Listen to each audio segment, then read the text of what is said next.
நிஜாப் Ahmed Hajj and Umrah service. ஹரமுக்கு 250 மீட்டருக்குள் உங்கள் தங்குமிடம். மதினாவில் 250 மீட்டருக்குள் உங்கள் தங்குமிடம். அன்வர் அலி பாகவி அவர்களுடன் சிறப்பான வழிகாட்டலில் தாயிஃப், ஹுதைபியா, பத்ரு போன்ற வரலாற்று சிறப்புமிக்க இடங்களுடன் நேரடி சவுதி விமானம் மூலம் உங்களுடைய ஹஜ் உம்ரா கனவை நிறைவேற்ற தொடர்பு கொள்ளுங்கள். நிஜாப் அஹமத் ஹஜ் அண்ட் உம்ரா சர்வீஸ், சேலம்.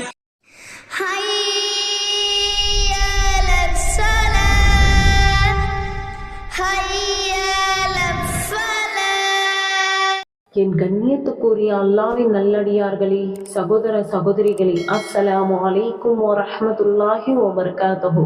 இன்று நாம் பீஸின் இஸ்லாம் டிவியில் பார்க்க இருப்பது பெருங்கடலில் ஒரு துளி. மனிதன் எப்போதும் ஒரு யதார்த்த பார்வையில் தான் அவனுக்கு முன் நடக்கும் சம்பவங்களை பார்ப்பான். ஆனால் அதில் இருக்கும் முழு ஞானம் என்ன என்பது அல்லாஹ் மட்டுமே அறிவான். அதனால்தான் நாம் என்றும் நம் வாழ்வில் எது நடந்தாலும் அல்லாஹ் இதற்கு பின்னால் நலவை தருவான் என்று நாம் நம்மை சமாதானப்படுத்தி கொண்டு செல்கின்றோம்.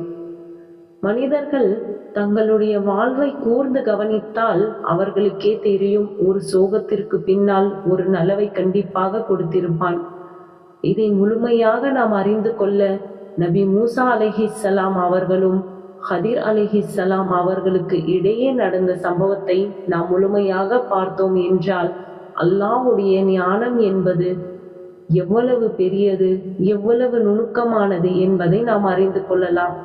இந்த சம்பவம் புகாரியில் 122வது ஹதீஸாக பதியப்பட்டுள்ளது. இன்ஷா அல்லாஹ் முழுமையாக பார்க்கலாம்.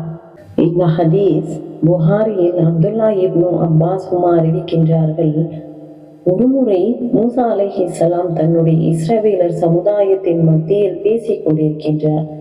அப்போது அந்த கூட்டத்தில் இருந்து ஒருவர், மூசாவே, இப்போது உலகத்தில் யார் மிக பெரிய அறிவாளி என்று கேள்வி கேட்கின்றார்.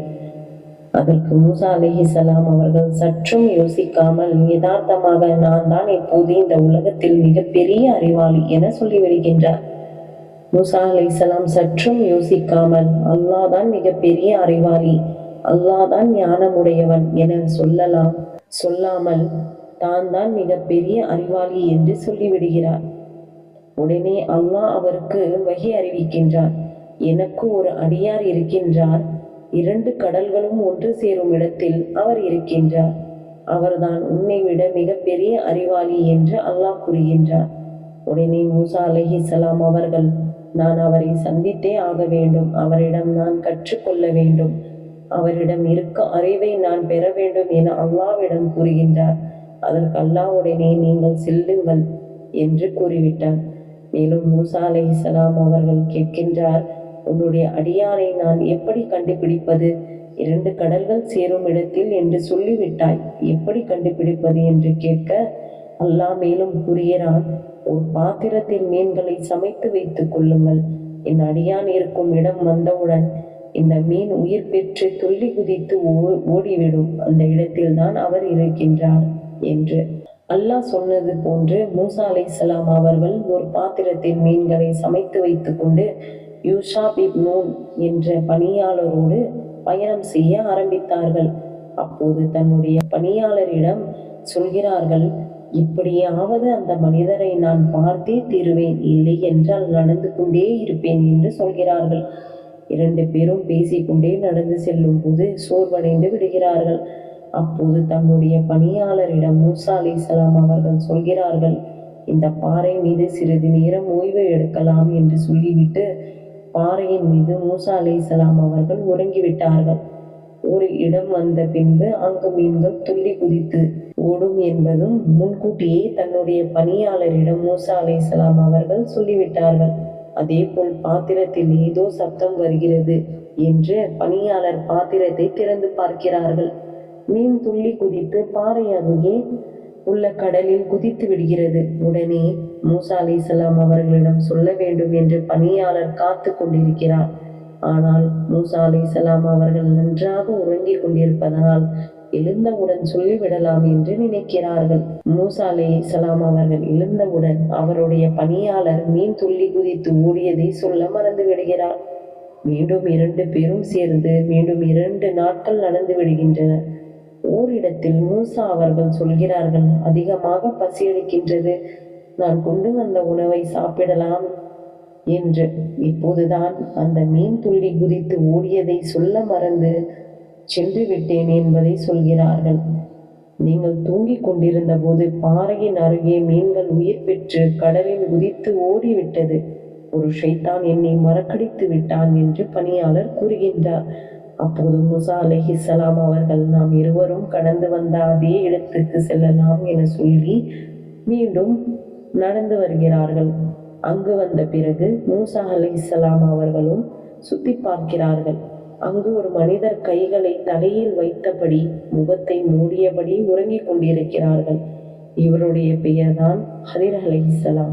மூசா அலைஹிஸ்ஸலாம் அவர்கள் சலாம் சொல்கிறார்கள். அதற்கு ஹதிர் அலைஹிஸ்ஸலாம், உங்கள் நாட்டில் சலாம் சொல்லும் பழக்கம் உண்டா என கேட்க, ஆம் என பதில் சொன்னார் மூசா அலைஹிஸ்ஸலாம். ஹதிர் அலைஹிஸ்ஸலாம் அவர்கள், பனி இஸ்ரவேலர்களுக்கு அனுப்பப்பட்ட நபியா என்று கேட்கிறார்கள். ஆம் என்று மூசா அலைஹிஸ்ஸலாம் அவர்கள் பதிலளிக்கின்றார்கள். மேலும் மூசா அலைஹிஸ்ஸலாம் அவர்கள் சொல்கிறார்கள், நான் உங்கள் பின்னாடி நின்று உங்களுடைய அறிவை பெற வேண்டும் என்று ஹதிர் அலைஹிஸ்ஸலாம் அவர்களிடம் சொல்கிறார்கள். அதற்கு உடனே ஹதிர் அலைஹிஸ்ஸலாம் அவர்கள், அதற்கு நீங்கள் சக்தி பெற மாட்டீர்கள் என மூசாவிடம் சொல்கிறார்கள். மேலும் ஹதிர் அலைஹிஸ்ஸலாம் அவர்கள் சொல்கிறார்கள், அல்லாஹ் உங்களுக்கு கொடுக்கப்பட்ட அறிவு என்பது வேறு, எனக்கு கொடுக்கப்பட்ட அறிவு என்பது வேறு. என்ன சொல்கிறார்கள்? என்னை பார்த்து விட்டீர்கள். என்ன சொல்கிறார்கள்? என்னை பார்த்து விட்டீர்கள் இல்லையா, நீங்கள் திரும்பி சென்று விடுங்கள் என்று மூசாவுக்கு சொல்கிறார்கள். மூசா சொல்கிறார்கள், நான் எவ்வளவு முடியுமோ அவ்வளவு பொறுமையோடு உங்களுடன் இருக்கிறேன் என்று சொல்கிறார்கள். சரி, அப்படி என்றால் ஒரு நிபந்தனை என்று ஹதிர் அலைஹிஸ்ஸலாம் சொல்கிறார்கள். நான் என்ன செய்தாலும் ஏன் என்ற காரணம் என்னிடம் கேட்கக்கூடாது. நானே ஒரு நாள் உங்களுக்கு அதற்கான காரணத்தை சொல்வேன். எனக்கு நீங்கள் சம்மதித்தால் என்னுடன் பயணிக்கலாம் என்று சொல்லிவிட்டு சம்மதித்தார்கள். சரி என்று சொல்கிறார்கள். 2 பேரும் பயணம் செய்ய ஆரம்பிக்கிறார்கள். ஹதிர் அலைஹிஸ்ஸலாம் மூசா அலைஹிஸ்ஸலாம் நடந்து சென்று கொண்டிருக்கும் போது ஒரு கரையில் இருந்து மற்றொரு கரைக்கு செல்வதற்கு படகில் செல்ல வேண்டிய நிபந்தனை ஏற்படுகின்றது. அங்கு இருக்கும் படகோட்டிகளிடம் கேட்கின்றார்கள், எங்களை இந்த கரையில் இருந்து அந்த கரைக்கு ஏற்றி சென்று விட்டு விடுங்கள், நீங்கள் கேட்பதை நாங்கள் தருகிறோம் என்று சொல்கிறார்கள். அப்போது அங்கு ஒரு ஏழை படகோட்டி நின்று கொண்டிருந்தார். அவர் ஹதிர் அலைஹிஸ்ஸலாமை அறிந்தவர். உங்களை நான் ஏற்றி செல்கிறேன் என்று சொல்கிறார்கள். நீங்கள் எந்த காசும் எனக்கு கொடுக்க வேண்டாம் என்று சொல்கிறார்கள். மூசா அலைஹிஸ்ஸலாமும் ஹதிர் அலைஹிஸ்ஸலாமும் அந்த படகில் பயணம் சென்று கொண்டிருக்கிறார்கள். அப்போது ஹதிர் அலைஹிஸ்ஸலாம் அவர்கள் அந்த ஏழை படகோட்டியின் படகை உடைத்து கொண்டிருக்கின்றார். இதை கண்ட உடனே மூசா அலைஹிஸ்ஸலாம் அவர்கள், அவர் ஒரு ஏழை படகோட்டி, அவருடைய படகை நீங்கள் உடைக்கலாமா என்று கேள்வி கேட்டு விடுகிறார்கள். இப்போது ஹதிர் அலைஹிஸ்ஸலாம் சொல்கிறார்கள், நான் முன்பே உங்களிடம் சொல்லி இருந்தேன், நான் எதை செய்தாலும் நீங்கள் கேள்வி கேட்கக்கூடாது என்று.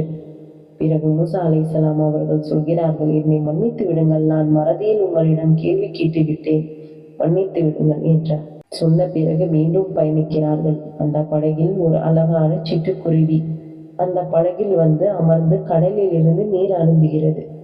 அதை கண்ட ஹதிர் அலைஹிஸ்ஸலாம் மூசா அலைஹிஸ்ஸலாமை அழைத்து அதை பாருங்கள் என்று காண்பிக்கிறார். ஹதிர் அலைஹிஸ்ஸலாம் மூசா அலைஹிஸ்ஸலாம் அவர்களிடம், உங்களுக்கு என்ன தெரிந்தது என்று கேட்கிறார். என்ன, ஒரு பறவை வந்தது, கடலில் இருந்து நீரை அருந்தியது என்று சொல்கிறார். அதற்கு ஹதிர் அலைஹிஸ்ஸலாம் சொல்கிறார், உன்னுடைய அறிவும் என்னுடைய அறிவும் அல்லாஹ்வுடைய அறிவை ஒப்பிட்டு பார்க்கும்போது இந்த கடலில் இருந்து ஒரு சொட்டு நீர் குடிப்பது போன்றதாகும். மீண்டும் பயணம் தொடங்கியது. அவர்கள் வந்து ஒரு இடத்தில் சேர்ந்தனர். அங்கே ஒரு தெருவில் நடந்து சென்று கொண்டிருக்கும் போது சிறுவன் ஒருவன் விளையாடி கொண்டிருந்தான். ஹதிர் அலைஹிஸ்ஸலாம் இந்த சிறுவனை அழைத்து அவனுடைய தலையை திருகி கொன்று விடுகிறார்கள். இதை கண்ட மூசா அலைஹிஸ்ஸலாம், அப்பாவி சிறுவனை இப்படி கொன்று விட்டீர்களே என்று என்ன செயல் என்று கேட்டுவிட்டார்கள். ஹதிர் அலைஹிஸ்ஸலாம் சொல்கிறார்கள், நான் தான் மீண்டும் மீண்டும் சொல்கிறேன், உங்களால் என்னுடன் வர முடியாது என்று. மூசா அலைஹிஸ்ஸலாம் அவர்கள், மன்னித்து விடுங்கள், உணர்ச்சி வசப்பட்டு நான் கேட்டுவிட்டேன் என்று சொல்லிவிடுகிறார். மேலும் மூசா அலைஹிஸ்ஸலாம் சொல்கிறார், இந்த ஒரு தடவை என்னை விட்டுவிடுங்கள், மறுபடியும் இப்படி நடந்தால் நீங்களும் நானும் தனித்தனியாக பிரிந்து விடலாம் என்று சொல்லிவிடுகிறார். மீண்டும் பயணம் தொடங்கியது. ஹதர் அலைஹிஸ்ஸலாமும் மூசா அலைஹிஸ்ஸலாமும் ஒரு கிராமத்துக்கு சென்று அடைந்து விட்டார்கள். அங்கு ஒவ்வொரு வீடாக தட்டி, எங்களுக்கு ஏதாவது உணவு இருந்தால் கொடுங்கள், உங்களுடைய ஊரில் நாங்கள் தங்கி விடுகின்றோம், காலையில் நாங்கள் சென்று விடுகின்றோம் என்று சொல்கிறார்கள். அந்த ஊர் மக்கள் யாரும் இவர்களை ஏற்றுக்கொள்ளவில்லை. இவர்களை விரட்டி விட்டார்கள். அப்போது வரும்போது அந்த ஊரில் ஒரு சுவர் விழுவது போல் உள்ளது. உடனே ஹதர் அலைஹிஸ்ஸலாம் அவர்கள் அந்த சுவற்றை செப்பனிட்டு அழகான முறையில் வடிவமைத்து விட்டார்கள். இதை கண்டவுடன் மூசா அலைஹிஸ்ஸலாம் அவர்கள், ஒருவர் நம்மை படகில் ஏற்று கொண்டு வந்தார், அவருடைய படகை நீர் உடைத்தீர். ஒரு அப்பாவி சிறுவன் விளையாடி கொண்டிருந்தான், அவருடைய கழுத்தை நீர் திருகி கொன்று விட்டீர். ஆனால் இவர்கள் நம்மை ஊரை விட்டு அடித்து விரட்டுகிறார்கள், இவருடைய சுவற்றில் நீங்கள் சரி செய்கிறீர்கள் என்று கேள்வி கேட்கிறார்கள். அப்போது ஹதர் அலைஹிஸ்ஸலாம் அவர்கள், இனி நான் உங்களுடன் தொடர்ந்து செல்ல முடியாது. நான் செய்த செயலுக்கு எல்லாம் உங்களுக்கு காரணம் சொல்லிவிடுகிறேன். முதலாவதாக படகை ஏன் உடைத்தார் என்பதை பற்றி சொல்கிறார். நாம் செல்லும் வழியில் ஒரு மன்னன் இருக்கின்றார். நம்மை படகில் ஏற்றிச் சென்ற படகோட்டியும் மிக ஏழையான மனிதன். நல்ல படகுகளை கண்டால் அந்த மன்னன் அதை கைப்பற்றி கொள்வான். அதனால் நான் அந்த படகில் சின்ன சின்ன ஓட்டைகளை போட்டு அதை சேதப்படுத்தினேன். உன்னுடைய பார்வை வேண்டுமானாலும் துரோகம் செய்வது போல் தெரிந்திருக்கலாம், ஆனால் நான் அவருக்கு நலவைதான் செய்தோம் என்று முதல் செயலுக்கான காரணத்தை சொல்கிறார். அந்த சிறுவனை ஏன் கழுத்து திருகி கொண்டேன் என்றால், அவன் வளர்ந்து பெரியவன் ஆனதற்கு பின்னால் அவன் பெற்றோருக்கு துரோகம் செய்து பெற்றோர்களை மதம் மாற்றுவான், மிக பெரிய தீய சக்தியாக உருவாகுவான். அல்லாஹ்வுடைய வஹீயின்படி நான் அவனை கழுத்தை திருகி கொலை செய்தேன்.